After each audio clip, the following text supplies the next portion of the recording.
Welcome to our Tuesday Talk with the Recruiters. Today we're going to be focusing on healthcare. We've got a really great panel, full panel today to answer all of your questions. We're going to be recording. We are recording this presentation today, so we'll have the link available for all of you as well. Probably by tomorrow we'll have that link available. So I'd like to introduce our panel and then start off with some general questions for them. And then about 30 minutes in, if you have questions for our panelists rather, feel free to put them in the Q&A pod or the chat pod. We have people monitoring those, so they can jump in about halfway through and ask the questions that you have in particular. So I'd like to introduce our first panelist, which is David Studi. Did they pronounce it right? Great. Okay. He is a corporate recruiter and HR specialist at Community Services Group. He'll tell you a little bit more about his company in just a moment. We also have Maddie Hudak. She's a campus and community program specialist at Allegheny Health Network. She's brought along Mike Simon, who is a nursing career coach from Allegheny Health Network as well. We have Sharon Schreier, who's a senior coordinator for college relations, onboarding, and employee development. She is from St. Luke's University Health Network. We have Alyssa Cesario. She's a talent acquisition partner at Independence Blue Cross of Philadelphia. And Brittany Brill is a recruiter at the PA Office of Administration. We also have, you can see on our panel here, Susan Chappell, who is our employer engagement manager at UPark, and Zach Folder is our Western Region employer engagement and career specialist. I am Nicole Darling. I am the Eastern Region employer engagement and career specialist for Penn State. So let me get started with a very general question, if you could. And Sharon, we can start with you. Can you give us a brief overview of your organization at St. Luke's and some of the positions that you most frequently hire for? Certainly. We're before the COVID-19, over 15,000 employees in Eastern Pennsylvania, just north of Philly. And we also go into Warren County, New Jersey. And when I started, just to give you an idea of our growth, I've been with the network 12 years. We had 6,500 employees and 6 hospitals, and now we're at 11 hospitals and almost 15,500 employees. Obviously, the clinical roles are important to us. We do hire, nurses, advanced practitioners. We do take a lot of people that want to get into nursing and groom them in more entry-level positions such as nurse aide, unit clerks. We also run a vibrant internship program that we hire anywhere from 20 to 40 interns that are paid over the summer. We also do unpaid internships during the school year, which are of particular interest to HPA majors. And it's just been a challenging time for us. We've had a lot of community support, donations of PPE equipment. One of our Penn State colleagues from the Lehigh Valley campus emailed me yesterday that they do an LPN program at the Lehigh Valley campus, and they have masks that they want to donate now. So we're very involved in the community. We're nonprofit, and thank you for inviting me today. Thank you. David, I'm going to have you go next, but I'm going to stick up a quick poll if people will just designate what their role is. That would be fantastic. And then, but I'll go ahead and let you get started. Okay. All right. Community Service Group. We're a human services agency based out of Lancaster County in Pennsylvania. We provide services in 19 counties, central and northeastern PA. So we're in the Williamsport State College area, Lancaster, Harrisburg, York.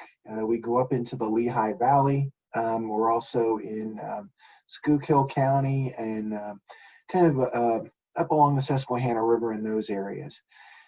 We work with adults and children with mental health diagnosis and autism. We also work with adults with intellectual and developmental disabilities. Our services are really, they depend on what location you're in. We do everything from residential services, community home for adults with mental health or intellectual disabilities and autism, where we hire direct support professionals and behavioral health specialists for those locations. We all the way to outpatient therapy, where we'll hire licensed clinicians. We do hire LPNs and RNs for some of our locations, and we also will hire bachelor's and master's level. We will look for case managers, therapeutic support staff, although that name will be changing here shortly. We hire what we call clubhouse rehab associates to work in our vocational programs.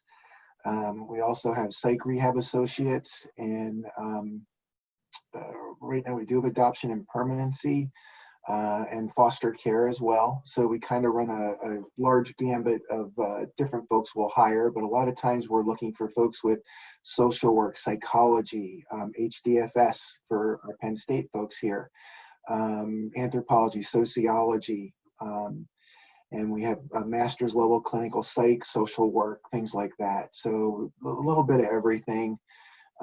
But for our direct support professionals and our behavioral health specialists, they're great for recent graduates as well as current college students. They can do those, before they graduate. We also have an unpaid internship program at many of our locations. That's really it, about us. So we're a little different. We aren't necessarily just healthcare. We're more on the human services side. Great, thank you. Maddie and Michael, do you want to tell us a little bit about Allegheny? We'd love to. We'd love to. I'll get started, and then Mike, you can add in on Very some good. specific areas. But my name's Maddie. Thank you all so much for being here today and for having us. When you look at Allegheny Health Network, we are a large hospital network, more provider side, but we are teamed up with Highmark Health. So all in all, Allegheny Health Network is nearing 24,000 employees. And then when you add the addition of Highmark Health, we're over 50,000. In addition, when you look at our hospital system and network, that doesn't just mean, for inpatient facilities, we also have our outpatient facilities. And right now we're about 10 hospitals, and we just acquired 2 more. And those are ranging in Western Pennsylvania up into the Erie areas. We do have one small hospital in New York. So we are pretty widespread and growing. Now, when you look at those different roles needed to fulfill those different opportunities, it takes an army. So it's not necessarily just nurses, even though we have Mike here who hires a lot of our nurses. There's a lot of varying roles and administrative roles, a lot of leadership positions, healthcare administration, that would all fit within Highmark Health and within Allegheny Health Network. But I'll let Mike talk a little bit more about the hospitals and that situation. Thanks, Maddie. Yeah, and again, big thanks to everybody for joining. Like I said, we love this kind of stuff. It's great to be involved with our community, and thank you guys for organizing this. Just to kind of piggyback on what Maddie said, we're a huge healthcare organization. And, really, if you just, obviously we extend beyond Pittsburgh, but if you even just drew a big circle around Allegheny County and Pittsburgh, you'd kind of see that many of our hospitals and facility kind of do a big circle around that. Community, inpatient, really a variety of a bunch of different settings. Allegheny General is our flagship hospital. That's our big city-based hospital, major academic center, level 1 trauma center as well. But we do have many other hospitals, and they all provide different services. And again, it's really whatever that local community needs. So we have those big city hospitals like AGH. In West Penn, we do lots of the labor delivery and women's health, again, like West Penn, Forbes, Jefferson Hospital. We also, again, have very high-level community hospitals like that Jefferson, like that Forbes, Jefferson and Canonsburg, located in the South Hills. Again, we really have, hospitals that range in sizes and services to really kind of meet whatever it is that local community needs, just around the Pittsburgh, the Erie market, part of New York, and really just all across Pennsylvania. One more quick thing to add. So when you look at Highmark Health, and Allegheny Health Network, a lot of our mission is making sure that we're taking care of the community and doing that at a value-based, in a value-based way. So that's a lot of our different mission, our practices, and a lot of the growth is happening in order for us to make sure that we're able to provide value-based care and take care of it and help people embrace health. Great, thank you. Brittany, do you want to go next? Let me try to, can everyone hear me okay? Okay, perfect. So the Commonwealth, we employ approximately 70,000 people across the Commonwealth. We offer services that seek to improve the lives of Pennsylvania citizens. We have tons of career fields, namely health and medical staff, education, financial, human services, engineering, so a plethora of different areas. Namely, when it comes to medical and nursing, our Health and Human Services department, our Department of Corrections, our Department of Health, and the Department of Military and Veterans Affairs are probably our biggest employers or agencies that employ nurses and nursing staff. We hire at all levels, from medical assistants, LPNs, CNAs, registered nurses, all the way up through advanced. We have dentists and surgeons and things like that are all in those different parts of the Commonwealth. And again, those are in different counties at all different levels and shifts. So we do have a wide variety of positions available for all entry-level and advanced level positions. Okay, thank you. And Alyssa, you want to finish this up? Yeah, sure. Hi, everyone. Thanks so much for joining. I'm excited to partner with Penn State. I'm an alum, so very happy to be here. I work for Independence Blue Cross, which is headquartered in Philadelphia, PA. We are affiliated with the Blue Cross Blue Shield Association, so not to get confused, but we are an independent LLC as part of the Blues. So we employ about 4,000 people nationwide. We have our corporate headquarters in Philly, which is where I work. We have AmeriHealth New Jersey, AmeriHealth Administrators, and recently acquired a Blue Cross of Minnesota, which is now under the name AmeriHealth Minnesota. We hire for a lot of different roles. So typically, in my scope, I would hire people like accountants, finance professionals, lawyers, auditors. I need people to work in our government programs. So think like Medicare, CHIP, Medicaid, ACA. I also hire for sales and marketing roles. And then some of my colleagues would hire for roles such as, nurses, operations, like in the call center, appeals, billing, things of that nature, customer service positions. We have on-site folks that do face-to-face sales, and we have a community outreach department as well. So community affairs and public affairs would be our kind of, public-facing role that focuses on our volunteerism and our involvement in the community, which in Philly is really large. So typically those are the kinds of positions you'd see for full-time. We do have a paid internship opportunity each summer, which is 10 weeks from June to August. So we hire typically about 30 to 50 students each summer to participate in that program. And that happens corporate-wide, so there's many different opportunities each year in terms of specific interest areas. So we accept all majors and disciplines for that program. Great, thank you so much. Thank you, everybody. So the next question, I think is really the reason why we're all here, which is being virtual in the virtual world. So the next question is, how has COVID-19 affected your hiring practices? We have about 35 students on and about 39 per services staff and about 7 faculty. So I think we're pretty much split right down the middle between, students and staff. But I'm sure they're all wondering what is happening because of COVID-19. Have internships changed? Is your full-time hiring on hold? If you could just jump in and share with us where you're at the moment, because we know this is ever changing and, it's changed a lot in the last 4 weeks. So if you could just give us an up-to-date of where you're at. Anybody can go ahead and jump in. Sure. I'd say I'll take lead if I may. So for the Allegheny Health Network, the good news is everything's really full steam ahead, right? We're a large healthcare system, so I always kind of tease and say to people, hey, this is great job security for all these healthcare providers coming out, right? The demand for you is going up, not going down. But things are still moving forward. We are still hiring people, casual, part-time, and full-time positions. RNs, nursing assistants, physicians, doctors, PAs, respiratory therapists, really all the traditional healthcare clinical positions that you would think of. If anything, I would kind of say we're even really sort of more full steam ahead mode. Some of the changes that we've made here, we do have a summer externship program that runs across the hospital systems. It's probably about 250 people across our hospital system. We are still moving forward with that. There's no changes. We're making sure we're communicating about that as well. It's a great development opportunity for folks, so we're still trying to move forward with that as well. So everything is still a go.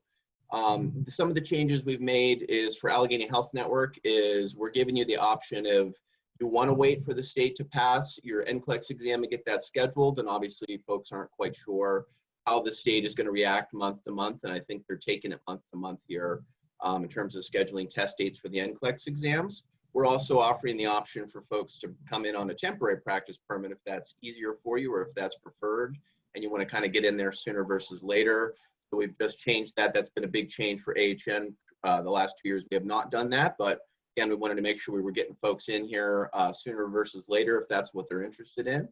But those are kind of some of the big changes from our side. But in general, it's still full steam ahead. We're interviewing and we're doing virtual meetings and things and virtual interviews and Zoom-based interviews like this to try and give you a little bit of on-site presence as best as we can. But we have restricted any on-site people from coming on board. I suspect many folks have done the same.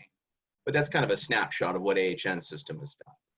Great, thank you. David? Sure, we're doing the same. We are hiring. We are holding orientations on a weekly basis. That really hasn't changed for us. All of our interviews are being done virtually or on the phone, depending on the applicant and their capabilities. Our orientations are being held. We usually have everyone come into one office each week, and we do a large group. But right now, we're doing them in our regional offices and having smaller groups, multiple rooms, so we can social distance everyone. And we're having our mentors and our onboarding folks meet with them, and we're doing part of it virtually as well because we have different members of our leadership team here do parts of the orientation. So instead of being there live, they're there virtually. A lot of our meetings, we just switched over to Google Suite, so we're very happy about that because we're using that tool a lot. Most of our staff is still in the field. They're in our group homes. They aren't meeting with individuals and their families as much in some of our programs, but we are using telepsych so that we can meet with them and still see them. So a lot of our staff is coming into the office so they can use their computers and things for telepsych. Some of them are working from home. Our recruiting process, you apply, you're still going to get that interview, and we try to move people through it just as quickly. Just like Allegheny, we're even ramped up even more right now. As far as internships, we're kind of in a holding pattern right now. We have a meeting on Monday, and we're hoping to decide whether or not we're going to be hosting our summer interns. Because individuals are being seen virtually, it probably wouldn't be the best experience for the students. But those students that we've already accepted, if we're able to push them back out till later in the summer or into the fall, they'll be the first ones that we're going to host. Great. So Great. yeah, but just like Mike said, we're full steam ahead. Great. Sharon, do you want to share with us where you're at with St. Luke's? Sure. We're doing a very selective hiring right now. Doesn't mean that we're not, we still don't have positions posted and we're doing virtual interviews. But we've, with the decrease, I'm sure that that Allegheny's faced with the same situation. We've made a decision not to go through with elective surgeries, which has been difficult budget for us. And so we've decided to hire on a very selective basis positions that are critical to being able to take care of this COVID population. As some of you may have heard, the Lehigh Valley was particularly hard hit with the number of COVID cases out of the entire Commonwealth. And we have a lot of people that commute in and out to New York and to New Jersey. And my guess is that that's probably impacted us somewhat as well too.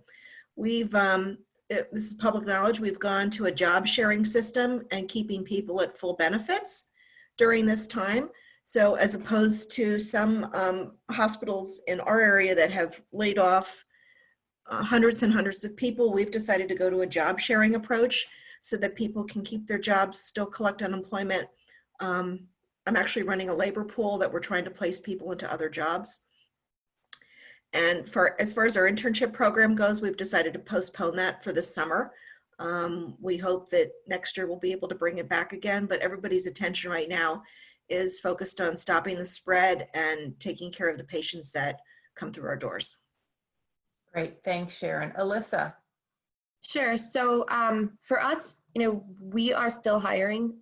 They're kind of, case by case decisions about roles that will be put on hold versus critical roles that we will continue to hire for. So for example, I have about 5 or 6 director level roles right now that I'm hiring for, which would be critical, versus some other lower level positions where hiring managers opted to pause until we're back in the office in person. But we do still have jobs posted on our careers page at the end of the day. That being said, our subsidiaries like AmeriHealth Administrators has put all hiring on hold until further notice. So there is a little bit of a difference between our subs and what we're doing.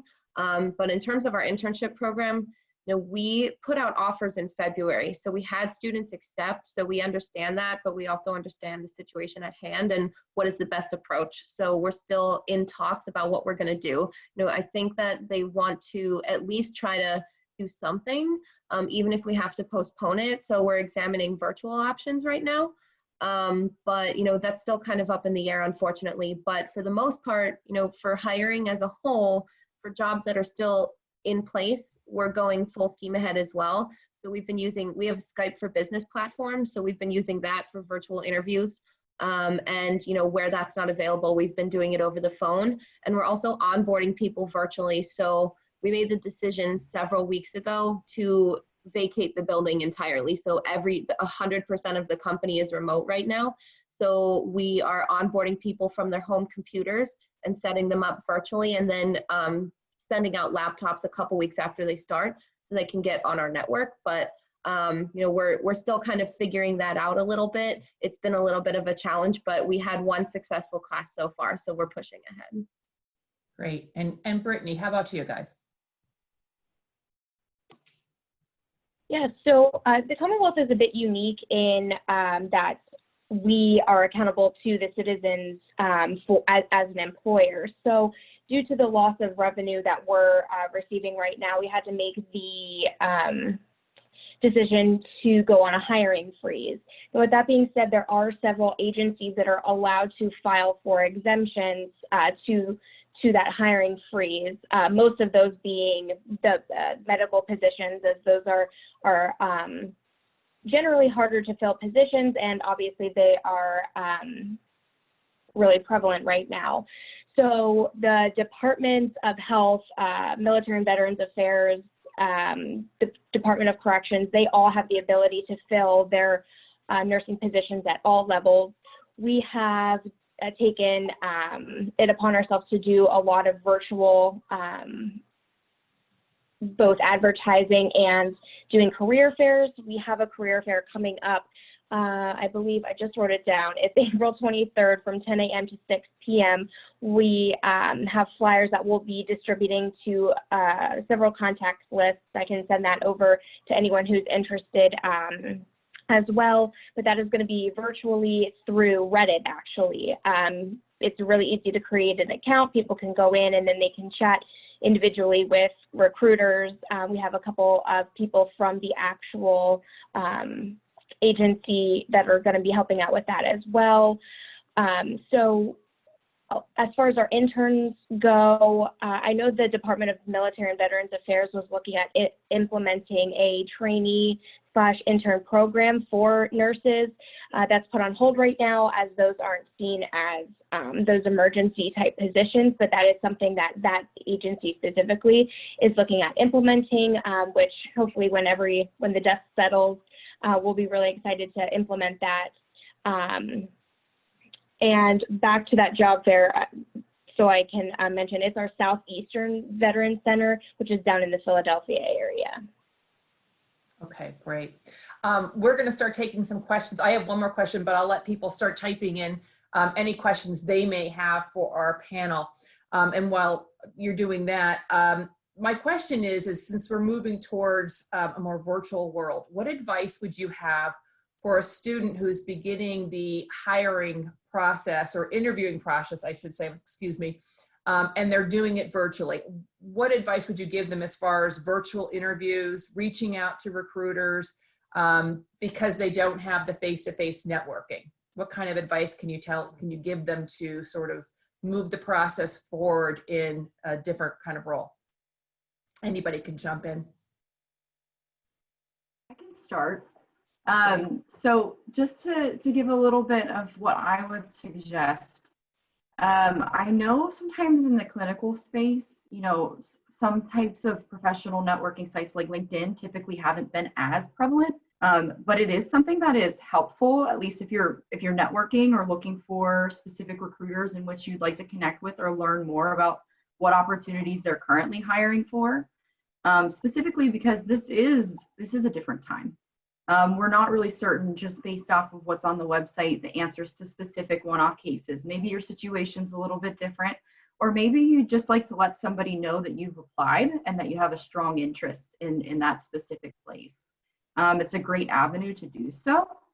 And if anybody has questions on that, I'm happy to be a resource. But I would also say, when you're virtually interviewing, it's really important to make sure that you do your homework.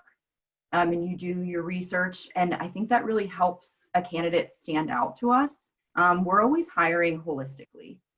So for somebody who like really has more of a calling into their field, and is with our hospitals being on magnet journey too, so somebody who really takes initiative to ensure that they're constantly bettering their career, what they're doing to be proactive during this time.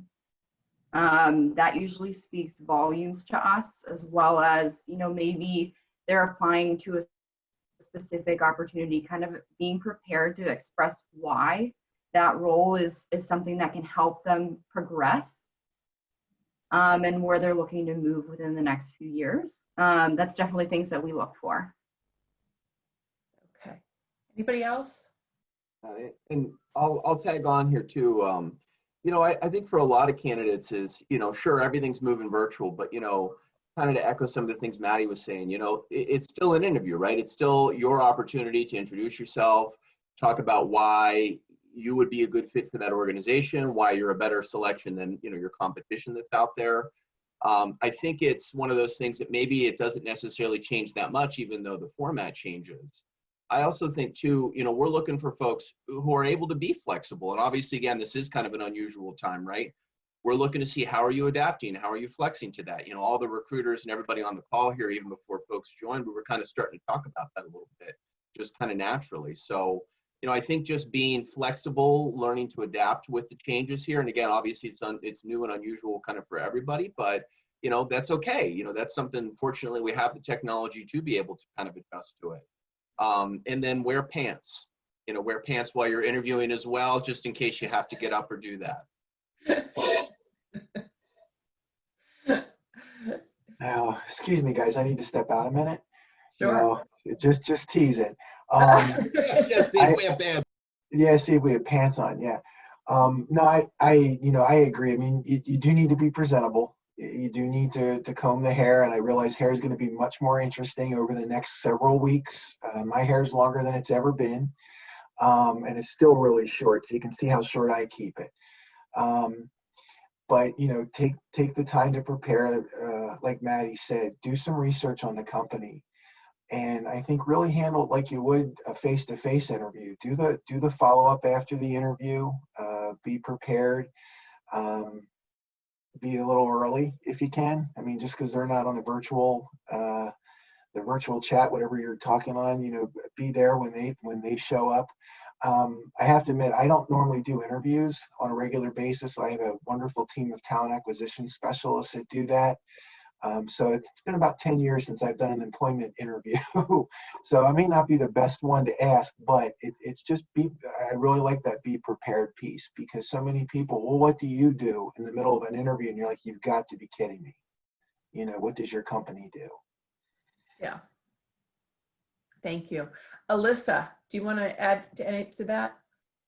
Sure. So I'm gonna echo a sentiment that everyone else was kind of saying, which is to be prepared. You know, in a virtual interview, when you're home and you're in your comfort zone, you know, it can be tempting to maybe inadvertently not take the interview as seriously because it's new, you're comfortable, and you're not actually with the person. But really, you know, it's not a replacement for an interview, it is the interview. So do your homework, dress professionally, be prepared with questions and follow up. I think that's the best thing. And also just to be realistic about you know, delays and things of that nature. You know, it's very clear from hearing from all of you that we're all in a different place with hiring. So things, you know, sometimes they're going full steam ahead, sometimes they're not. So it definitely doesn't hurt to follow up with the recruiter because everyone's handling situations differently. But you know, there are going to be some delays. You know, I know that some of my hiring managers are saying, well, we'll phone screen, but I don't want to interview till we come back to the office, which,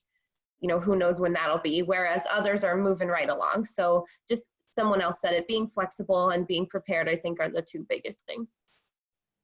Great, thank you. Could I add something? Yeah, So, and the other, as we've gone through and postponed our internship program, what's really impressed me have been the candidates who answer back an email and are appreciative, and that we're honest with them, and also that they want to stay in touch.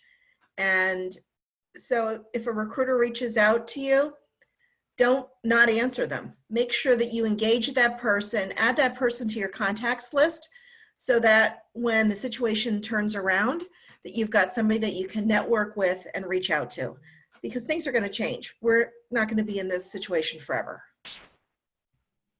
right. Brittany, did you want to add anything?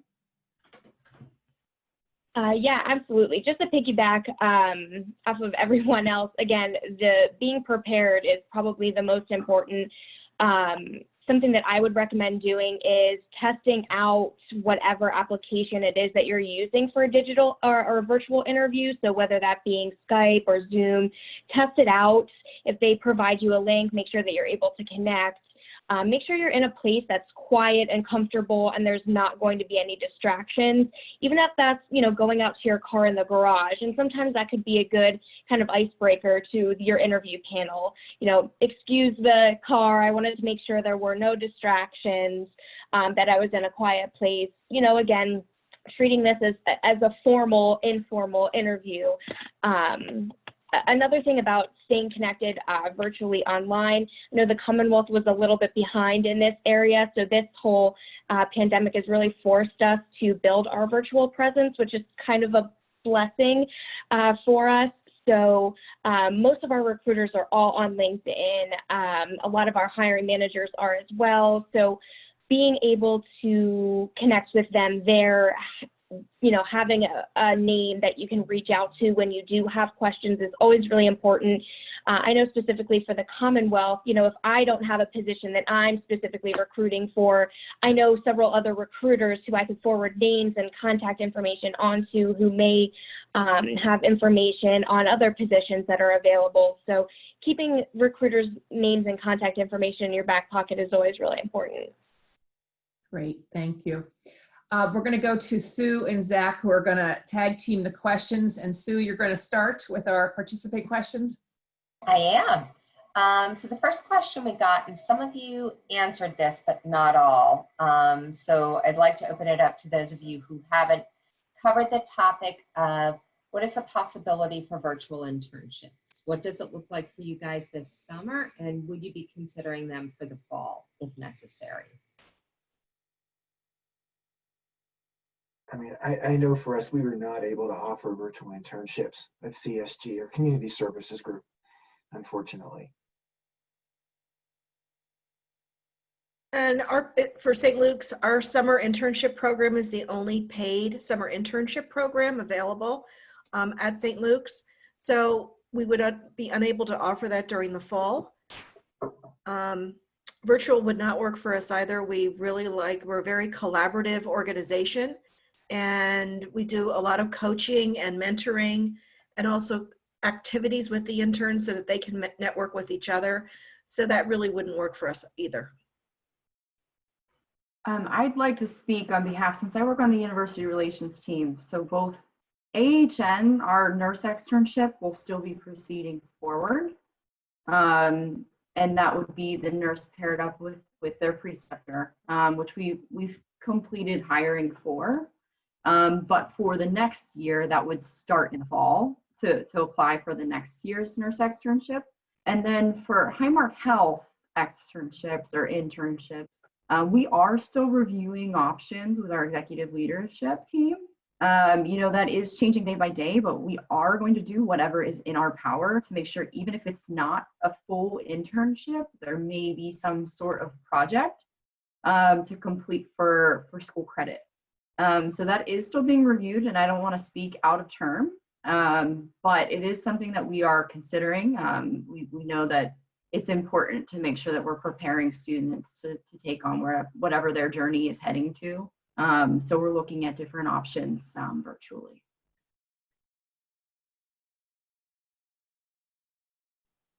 Just to speak on behalf of the Commonwealth is under a governor's order for all non-essential employees to be working from home. So any interns who would be hired would obviously have to fall under that as well. When it comes to nursing, I don't think that we're really hiring any nursing interns at this time.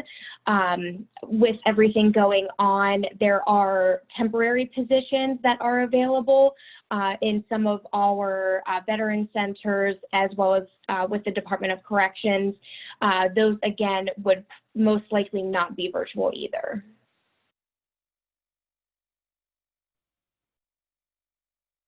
Okay, next question, Zach.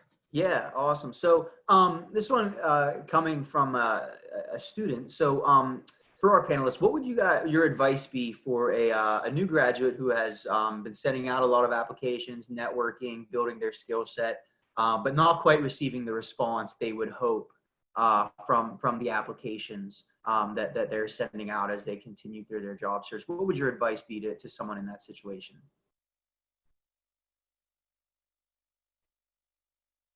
So I could jump in here. So I think probably the honest answer is it probably depends, but it sounds like there's some good foundational things that have gone in there, right? It sounds like they put some thought in, they're trying to prepare, they've done some networking already. I think networking is one of those things too, right? You plant a lot of seeds and you hopefully do that ahead of time so that you never know which one's gonna, blossom first or the strongest, but hopefully you've been kind of using that networking muscle and opening up some doors.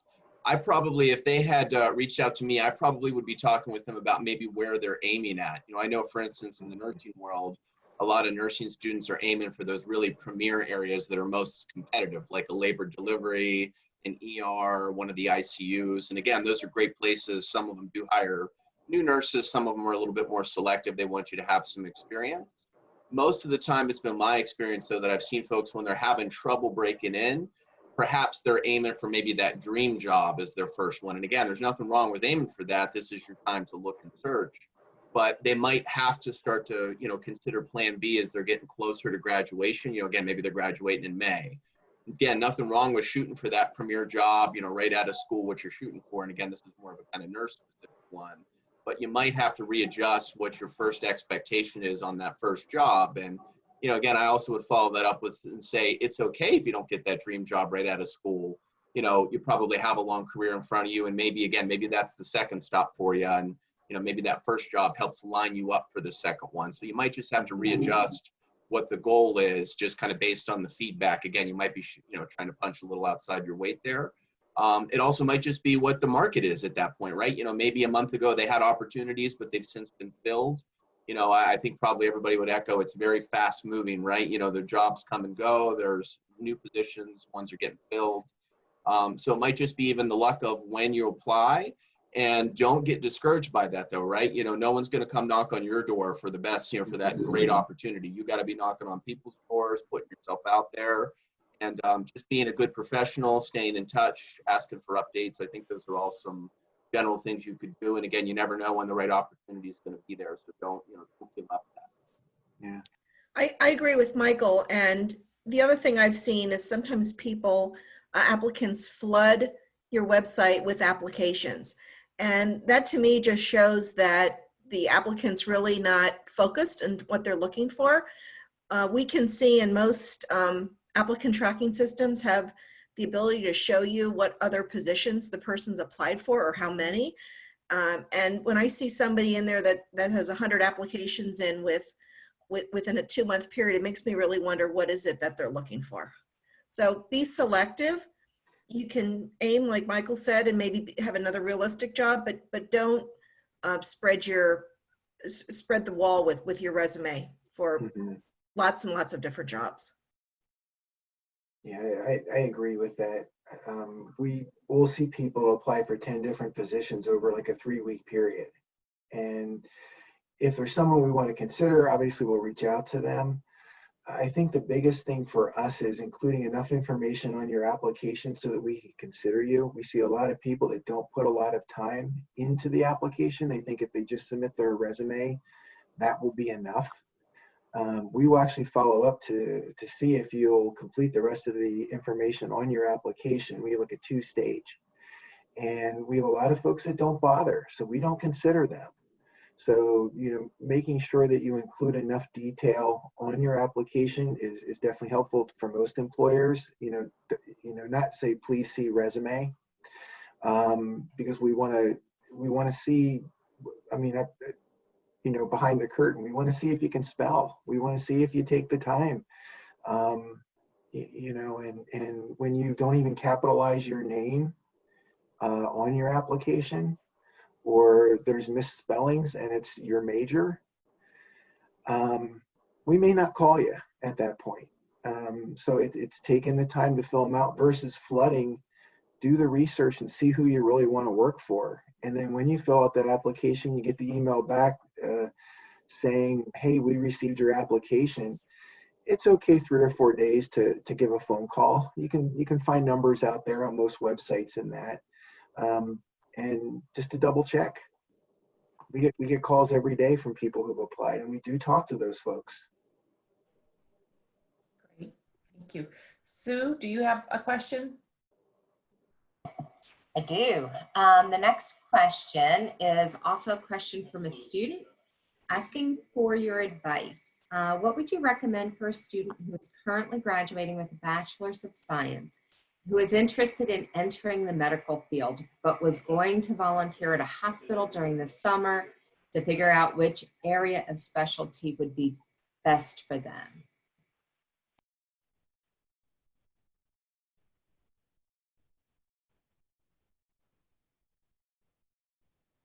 So I'll jump in here. So, so what I would say to you is that, obviously, hey, right, things are kind of week to week at this point for a lot of places. So you might have to, over the next couple of weeks, just probably still be proactive about trying to reach out, seeing where the opportunity is at. That person almost sounds like maybe, somebody trying to, jump into like a PA program and trying to get like 1,000, 2,000 hours to make yourself a good candidate for one of those schools you're trying to break into.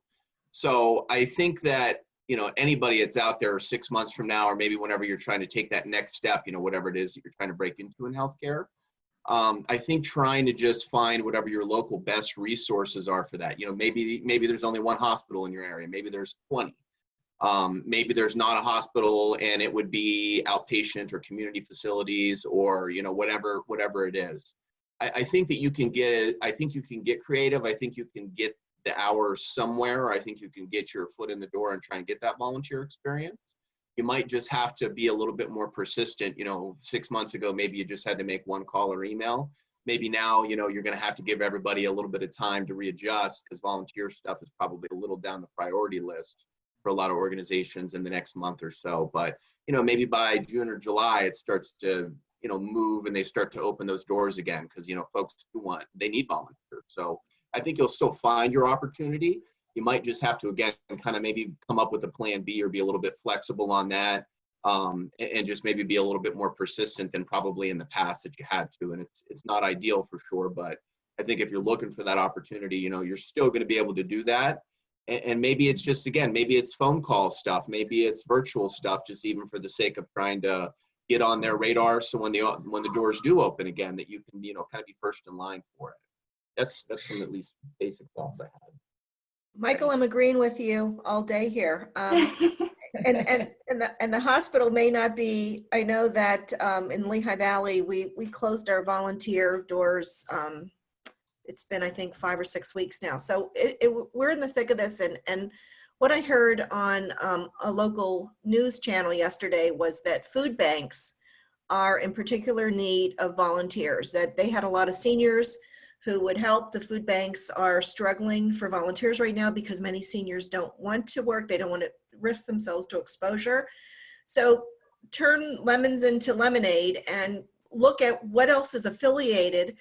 Food banks certainly are caring for people, and take that on. Maybe you have, to the student who asked this question, maybe you've got social media skills, and maybe you can use your talents for the food bank to develop a campaign to get more in donations, or work out a procedure for them. See how else you can use your skills for an organization like that to be able to help others. Sharon, that's a really good point. I wanted to piggyback that, and like a lot of these opportunities are hiring for the holistic person, and we understand a lot of the different situations going on right now and how things may be paused. But it's more so, how do you alter? How do you become proactive? How do you use your passions and skill sets to do something that could help others? I mean, that's really what we're hiring for, is that compassion, that flexibility, fluidity.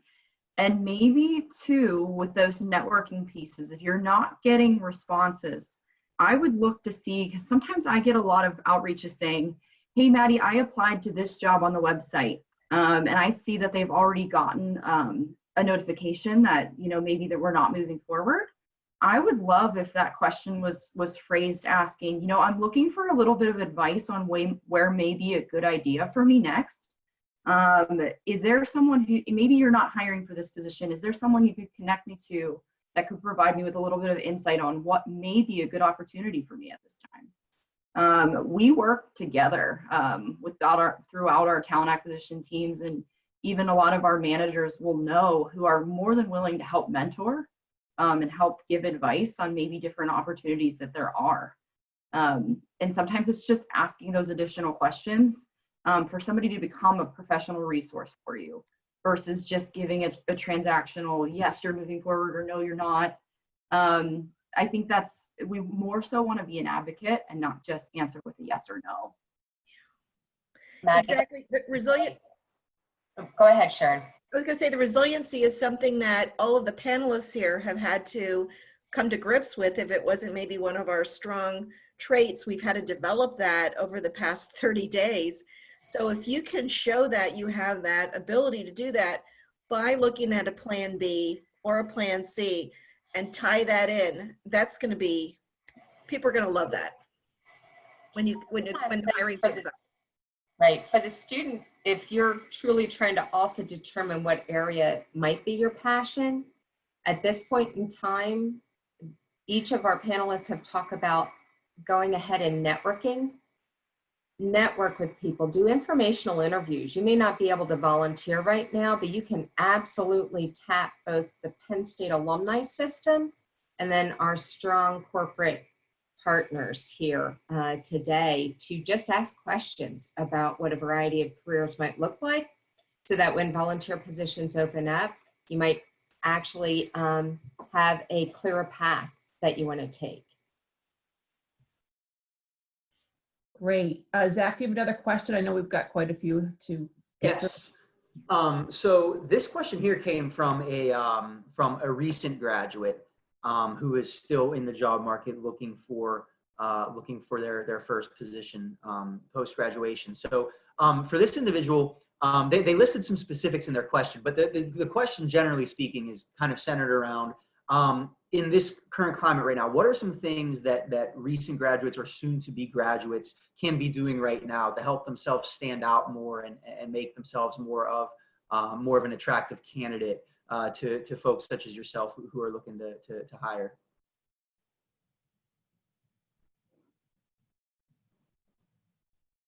Yeah, I think a lot of that was answered as far as being flexible, right? Sure. Working your network, doing those kinds of things and reaching out to recruiters. Does anybody want to add anything else to that? Being resilient? We talked about. Yeah. I just think the follow-up piece again is so important. I mean, I don't know what y'all are seeing, but we see a lot of ghosting these days where we try to contact an applicant and they never get back to us. We will remember that. And, you know, it's like, we will put that in our system. So-and-so never called us back. And when you try to reach out to us afterwards and want to interact with us, we're going, well, I wonder why they want to interact now. And we realize people have different situations. There's family matters and health issues and all those sort of things. But at least just let us know maybe you're not interested anymore, or it's just not a good time for you, and schedule another time. So, you know, that to us, that's very important because we need people that are going to follow up because you're working with our individuals. Great. Sue, do you have a question? Anyone? I do. Hold on. I'm going to go into outside of the chat and into our Q&A. We have a question about what opportunities exist for advanced degree students and alums in non-clinical programs, i.e. like the public health master's and doctorate or biostatistics, epidemiology. What are the best strategies for these candidates to connect directly with organizations?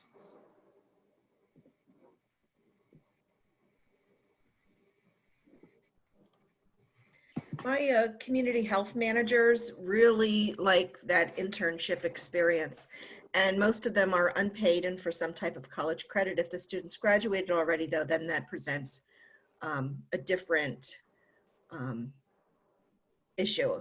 We can have them observe, we can have them do shadowing, and where they can, if they do really great job shadowing, perhaps there's a chance that someone will consider them then for hiring. So I would suggest reaching out and getting out into the community. A lot of opportunities in public health outside of St. Luke's, but they're all agencies that we deal with.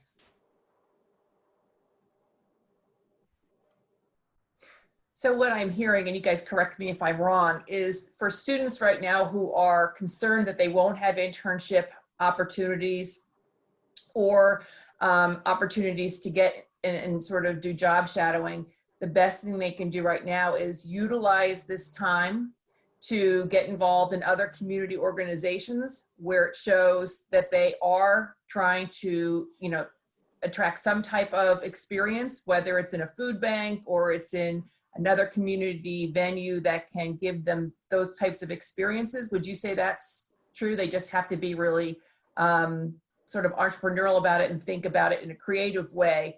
But there are avenues that they can go into. Would that be correct? Yeah, if I can speak to that, I would definitely say networking is a really big thing. Using LinkedIn is really big. The search function in LinkedIn is really nice because you can search a word. So say you're searching epidemiology and you want to search jobs, or you want to search people who have those titles. And then you can see people in your area or maybe within your own network who have those titles and start connecting with them. And then maybe reach out to them, start asking them questions. You know, what do you like about the organization that you work for? You know, how did you start out in your career field? Things like that. So that's always an option. Another thing I would say is use applicant tracking systems. So positions that you're applying to, all of those organizations use those applicant tracking systems, and a lot of them have the availability for you to sign up for job alerts. So you can kind of customize what locations you're looking for, what career fields you're looking for, and a lot of times you can get automatic notifications when certain vacancies are coming available in those locations or career fields. I know the Commonwealth, if you go to employment.pa.gov, you can create a whole profile. You can attach resumes, all of your documents, everything like that. But then you can sign up for those job alerts that will give you automatic notifications when positions open up in different career fields or locations that you've indicated are your interest. Nicole, if I could just clarify real quickly here. I think the question was wondering if there were opportunities for students graduating with advanced degrees at your organizations. There most certainly are within AHN and Highmark for sure. We're still actively, courting and recruiting folks with a variety of advanced degrees, clinical and non-clinical. I was going to say, in addition, we have a specific externship that are for more so for those advanced degree within our health sciences department. So I do not run that, but I know that we do, and I'd be happy to point them in the right direction. So our health sciences team has specific opportunities for anybody who would be in the summer after their bachelor's degree looking to become a master's student, or after their master's degree program is complete. More internships for in between. So maybe their program is a little bit longer and they need to gain some experience for school credit. There's absolutely internships available. I don't have the up-to-date on any updates for those due to COVID, but I'd be happy to connect them to the person who would. Wonderful. Thank you. Yeah, I mean, we would have master's level, master's in social work, clinical psychology. We would also look for PsyDs, PhDs in counseling. We do from time to time look for mental health nurse practitioners. As far as internships, it's really going to depend on, but we do have those openings. We also have licensed clinical social workers, licensed social workers, licensed marriage family therapists, and licensed professional counselors as well that we're hiring for. As far as internships, I really won't know until next week whether or not we're going to be able to host them. A lot of times being able to provide the supervision on our end is the hardest part.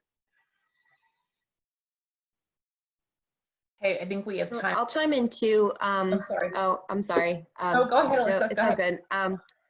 So our internship programs are generally focused for undergrad level, so we don't typically post like graduate level internships.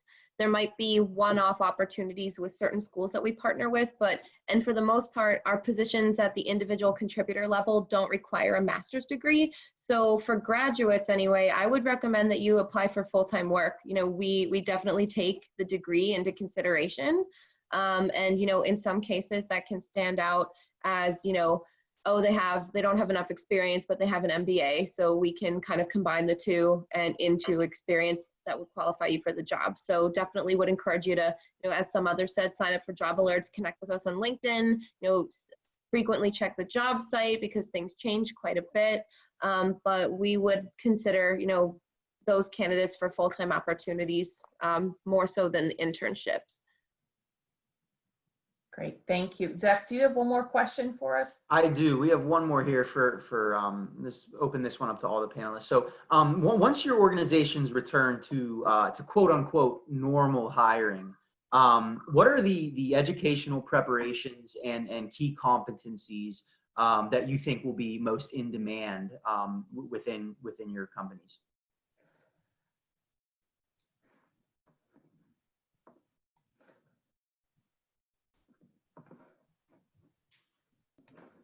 I'd like to go back to the resilience. I think that's going to be very key. We're all in situations now that we've never been in before. Emotional intelligence is very key as well. And I would add for the third thing would be, in my opinion, critical thinking skills.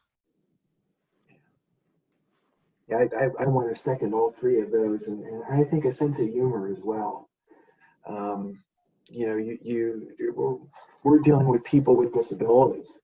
And you just sort of have to be able to roll with the punches. And, we don't want them to feel the world shutting down. Even though we aren't able to take them in the community like we normally are, we want them to have a normal, independent life as much as possible. So we need people that can roll with the punches and honestly, that sense of humor and being open to doing different things as well. I think that's a resiliency, but not saying, well, that's not my job. We have a lot of people not doing their jobs right now, and we all have that, and the flexibility is just key right now across the board. Yeah, and I would. Go ahead, Brady. Oh, sorry. I would just agree with that as well and just say, use this time to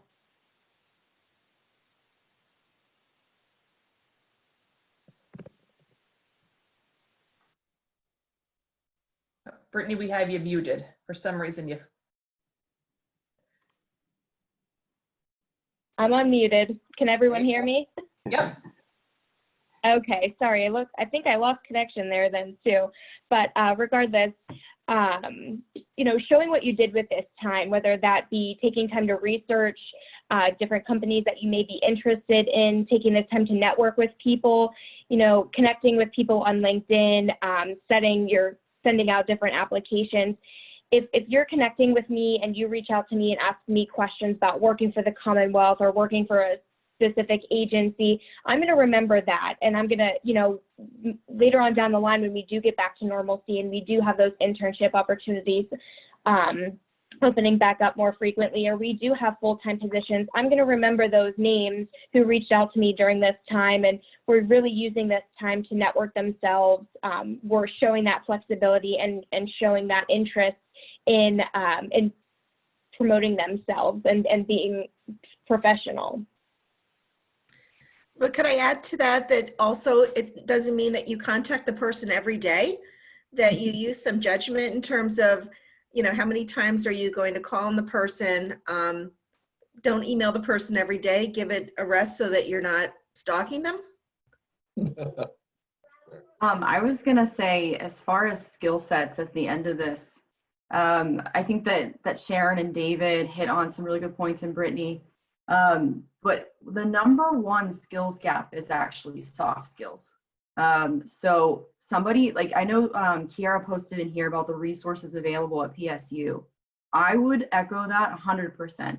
I love that there's the opportunity for you to get mock interview experience, to get your resume looked at. I know Mike's a big proponent of your resume is your face until we actually get the opportunity to connect with you. So take advantage of those things, whether we're in this time period or not. I think that mock interviewing is invaluable. We like to help different institutions with those when needed, but I love that there's a full team available to you to gain that experience. So then you can be posed the question that you don't know the answer to yet. And take that opportunity to stumble over, what example you want to use. And then that's okay to do, and that's completely normal because it's not a normal experience to interview every day. Great job. Same thing. Everybody's kind of hit the nail on the head here. Especially with David, it said, just as something I would say, a sense of humor is always a good idea, especially in trying times. It's a relationship, right? The same rules apply whether we were doing in-person, virtual, whatever, crisis, not crisis. It's a relationship between you and the recruiter, the manager, the organization, you as a candidate. Use good common sense. Treat it like a normal relationship, right? Be respectful of those boundaries, like Sharon said, where you're not stalking somebody, using good judgment, and just kind of knowing, again, what would you do to put your best foot forward, whether that's virtually, in person. And, I can see us all 3 months from now, 6 months from now asking very specific questions about what did you do to separate yourself from everybody else during this time while, maybe other folks were panicking. So you don't have to have a Batman cutout, but maybe you can get a different one. I can see that being a common interview icebreakers. What did you do during the quarantine time? Yeah. Don't say you just binge watch Netflix. I mean, we've all been doing it a little bit, but keep in mind there's a way to spin that into how you've promoted yourself or bettered yourself for employees. Absolutely. Well, thank you guys so very much. Just a couple things. I do want to remind students that all of these jobs that we've talked about today are posted on Nittany Lion Careers. So please go there to access those positions that our employers have so kindly posted for us. I've put up on the screen each of our recruiters' email addresses and their organizations, so feel free. They have very nicely agreed to have students be able to contact them directly. So those are available to you as well. And the very last thing is next week we'll be doing another talk to the recruiters, and we're going to be focusing on T positions in engineering, that kind of thing. So hopefully, if you know anybody who's interested in that, we would love to have you attend. We'll be sending out the marketing on that. So again, our panelists this week, thank you so very much for giving us all of your time and your expertise. We truly appreciate it.